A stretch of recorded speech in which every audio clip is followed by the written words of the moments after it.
Hello everyone and welcome back to my channel Tomcat Stitchery. I'm Whitney and today I've got another Sew the Look video for you. So I'm starting to fire through these a little bit more. I have an original video that was 8 summer looks that I wanted to recreate. I'll pop a link up to that video up here, and this is look 4 that I have recreated. There are a couple that I think will be very good transitioning into the cooler fall months, but there's one more that's definitely summery that I want to get through here really soon, but I really want to get through all 8 because I would like to move on to fall sewing. So you'll probably be seeing these kind of in rapid succession a little bit, definitely more so than they have been in the previous weeks. So anyway, today's dress that I wanted to recreate is this J. Crew dress that I pinned back in the spring, early summer time frame. It is a knit dress. As you can tell, it's kind of and I can't remember if this is a faux wrap or a true wrap dress, but it does have the wrap over surplus neckline with the beautiful skirt. Cute little cap sleeve. What I loved about this dress is that it it's sexy. You know, it evokes that, instead of little black dress, this is more of a little red dress, something a little more a pop of color, but definitely simple enough that it could be dressed up or down. Because you could put on a little tennis shoe, a feminine tennis shoe. I'm looking for a good feminine tennis shoe right now. Let me know if you know of anything. But a nice feminine tennis shoe that it would be really cute, where you could kind of dress it down, put a little jean jacket over it, or something that with heels and the appropriate jewelry can definitely look much fancier and be for an event even of some sort, which is kind of the thought process behind the little black dress, really. It's just that with red, it brings a definite pop of color. Now, when I did this video back in, whenever that was, June maybe, I had paired this with the Brie dress pattern from Style Sew Me, which the silhouettes of these are spot on. Now, when I was looking at the Brie, and I could have sworn that it was made for knits. It's not. I had already bought the pattern. I love the pattern. The pattern's gonna get made up. It's a very sexy, beautiful pattern. But I could have sworn that it was for knit fabrics. And I had this this tomato red Ponte that I had bought from the fabric store, let's see, back at I think right after Christmas. I spent some of my Christmas money on it, and I didn't know what I was going to do with it, but I bought 3 meters of it. And since then, it has become, because it's my red, this tomato red's a really good red for me. And I, like a good bright red. It's my good bright red. I can wear some darker reds too, kind of brick reds, but for my bright, bold, standout color, this is a really good one for me. And so that's why I bought the 3 meters, not really knowing what I would do with it, but knowing that it would come to good use. So I really wanted to use that fabric. So I kind of pushed this one off a little bit, because you can definitely take a woven pattern and turn it into a wrap pattern. But the way that this dress is constructed, you finish off a lot of the edges with a lining. I really didn't want to line a knit dress. You can. I mean, I could definitely have done that. I even have some cotton modal, I made my Sunday romper out of it, that's a very similar color that I could, and it's thinner, that I could have easily used. So I was going back and forth on that, on if I wanted to adapt the pattern and just use a knit for that. And while I was mulling that over, I was looking at Liesl & Co. was having a 50% off sale. I don't know if they do it once a year, whatever. But anyway, I was so impressed with my Hollywood trousers I made from hers, and I've made her neighborhood hoodie for my daughter. I just really like the way that they all tape together. The drafting is wonderful. The instructions are really good, that I went and looked at some of her patterns, and I'd been eyeing a couple of patterns that I did end up buying. But in that, I was looking, and the Belgravia dress, which I'll pop a picture of that pattern up, is one of her new ones. She had 3 new patterns that released kind of as a collection, probably late spring, early summer probably. And anyway, when that came up, I thought, oh my gosh, that is so similar to that J. Crew dress, and this is meant for a knit. So I actually went ahead and picked up the Belgravia, and even though it's not exact, it does have a V neckline, which is similar to the J. Crew, so this is not a wrap, but it does have that neat tie detail, and it's meant for meant for knit fabrics, and meant for Pontes specifically, and any other kind of a thicker, beefier knit. So glad I did. And while it's not exact, I really think that I nailed the essence of this dress, and I cannot wait to wear it. In fact, my in-house photographer my husband. When I had it on, he did my filming for me today, my twirls and this dress, and I was like, well, what do you think of my new dress? Because I think it is very sexy, to be honest. I feel sexy in it. I feel like it is a great color. I feel like the silhouette is really good, and I'll talk a little bit more about some of the adjustments I made, but his response was, yeah, it's really nice. Where the heck are you gonna wear that right now? I'm like, that's not the point. He's like, are you just gonna, you know, because we're joking that I've turned into the principal for my kids' school, because their school's going back as a hybrid schedule. They will be going back into a building, but every other day. So on the days that they're home, we've set up a classroom in our basement. So I can be in my sewing room with my doors closed so I can do my work, but then they can easily access me if they need to. So we laugh that I'm basically the principal, janitor, and lunch lady for their school this year. So I'm like, yes, this is my principal dress. But anyway, I just feel really good, and I'm so glad that I use this fabric for this dress, because it's comfortable, it's the color I wanted, and it evokes the feeling that I wanted, which are the most important things. Now, let's see, I made a size 10, which was small for my bust. I think the size 10 is like a 37.5-inch bust. My bust right now is running at, like a 38.5 to a 39 right now. I've had to cut out sugar due to some health issues, and so my measurements have consequently shrunk. It's amazing what cutting out sugar will do. And then my waist measurement hasn't changed that much. It has changed, but not as much as my bust and hips. And my hips are also at a 38.5 right now too, which one would think, oh my gosh, that's an hourglass figure. If my waist weren't so darn thick, maybe, but whatever. So I did make a size 10, which fit my hips, and there's a little bit of ease in the waist for these ties. My waist was not in the size 10. I think my waist is 32 inches right now, so it falls in it was a bigger size. But I thought, well, it's a knit, and you've got this tie that goes on, that it should be okay, and that the knit should be okay with the top. And I think I did. I would choose this size again, I think, especially for the knit, because it is, I feel like, because there is positive ease in the bust as well. Not as much for me, because I am a larger cup size than what my upper bust is 36 inches, which technically I should be picking a pattern based on that and then doing a full bust adjustment. But the ties are integrated into the top part of this dress, and I'll talk about that in a second, which would made doing a full bust adjustment a nightmare. So I'm like, well, we're just gonna hope that the knit does its job. So I did need to shorten it. I shortened the skirt by 1 inch, and there are lengthen and shorten lines across the bodice, both the front and the back bodice.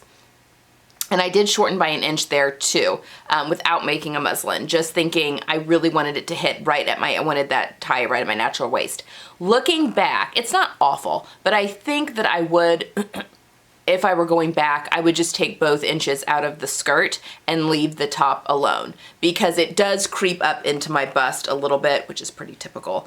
And I think lowering it 1 inch, it would still be, because it's a pretty wide tie, it would still be right, you know, right at my waist. The way it pulls the dress in, I think it would be fine. So anyway, this is the front of the dress, and look how these ties are like sewn in. So there's pivot points and stuff, and it's not hard. I sewed this up in like, I don't know, a couple hours on Sunday. Yesterday, I'm filming this on Monday. But it's got these like ties, which honestly, when you put this on, because they hang right off the bottoms of my boobs, look like balloon boobs, like the way it hangs. But once it's tied, it looks fantastic. And it'll cinch in the waist. It's got this beautiful V neckline. It's got two sleeve variations, a longer sleeve, I think it's 3/4, and then this shorter sleeve, but I wanted to keep this in along with the inspiration dress, mostly because I think that this could go into winter very easily. You could definitely wear a jacket, like a blazer or a jean jacket or a cardigan over this to make it winter appropriate. You could put tights on underneath this. You could wear boots. You could wear, you know, a winter heel. You could definitely wear the summer heel, obviously, for the summer months. But I wanted to keep that option open to be able to layer things over it, so I left it with the short sleeves, and I'm very glad about that. View B also has longer ties, which allow you to actually wrap it around the waist and then tie, so it's a little bit different way that you tie the dress, which I think would also be pretty beautiful, to be honest. And I actually might make this again.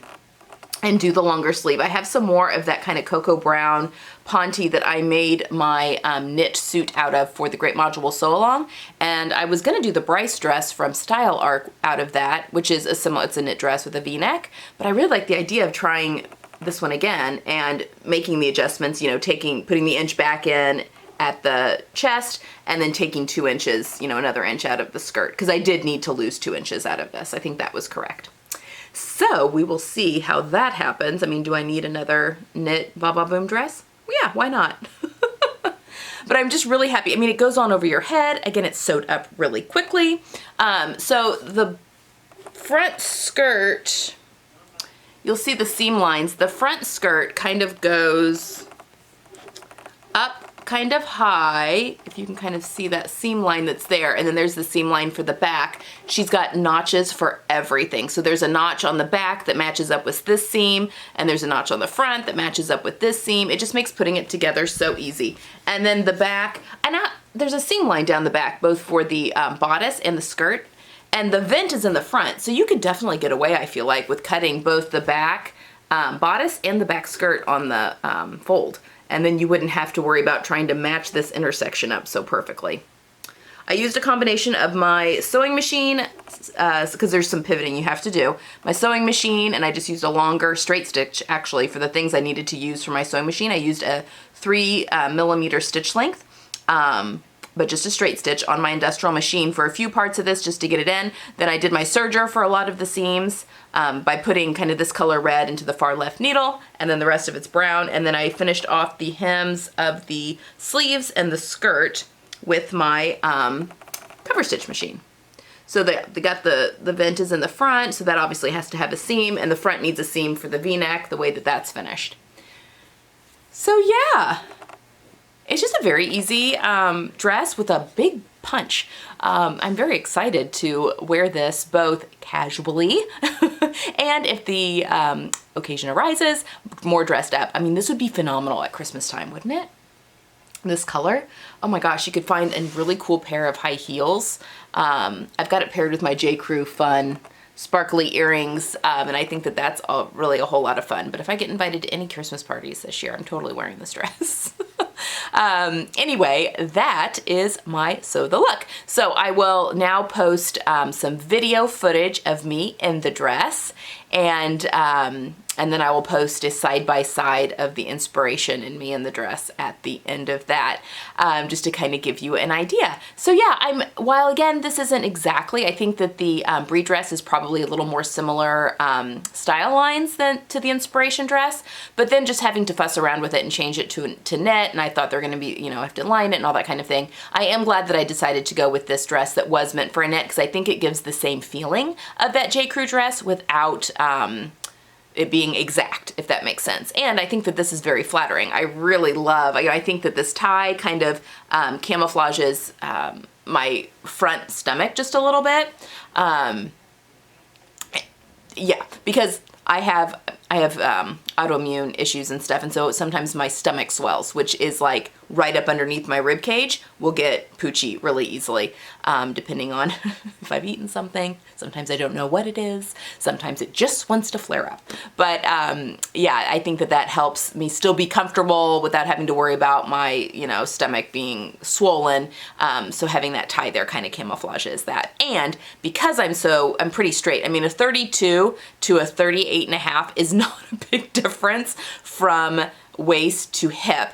And most of that measurement is in my butt. I do have, you know, my butt protrudes out. So my hips don't really go wide. So when you're looking at me straight on, it's very straight from the waist and hips. So I think that this tie also helps give me a little bit more of a waist and gives me a little bit more of a curved figure in that area. Obviously I've got the boobs, but you know, being able to create the illusion of more of an hourglass, I think that it really helps with that. Okay guys, that's all I have for today. I hope you enjoyed this video. Let's see, Friday, I actually have a sponsored video, but I'm going to be talking about some handmade Christmas gift ideas. You know, I know it's only August, but if you're going to be doing any kind of handmade Christmas gifts for your loved ones, now is a good time to start so that you're not trying to shop, decorate, do all the holiday stuff, and, you know, pulling all-nighters trying to get handmade gifts made. Not that I would know anything about that. But yeah, I've got a little video on 5 easier handmade gift ideas for Christmas. So that will be on Friday. Wednesday we've got just the weekly vlog will be up on Wednesday, and then Sunday I've got a tutorial. I've had a lot of people asking if the way I sew princess seams in sleeves, when I do it kind of without or minimal pins or without any pins, and I'm pulling the fabric underneath, asking if I would mind doing that with 2 different colored fabrics so it was easy to see the top and the bottom fabric, just to see that technique a little bit. So that'll be the tutorial that will be on Sunday, because we're in between sew-alongs this week. Okay, that's all I've got for today. Hit that subscribe button if you haven't already. And yeah, I will see you guys soon with another video. Have a good one. Bye.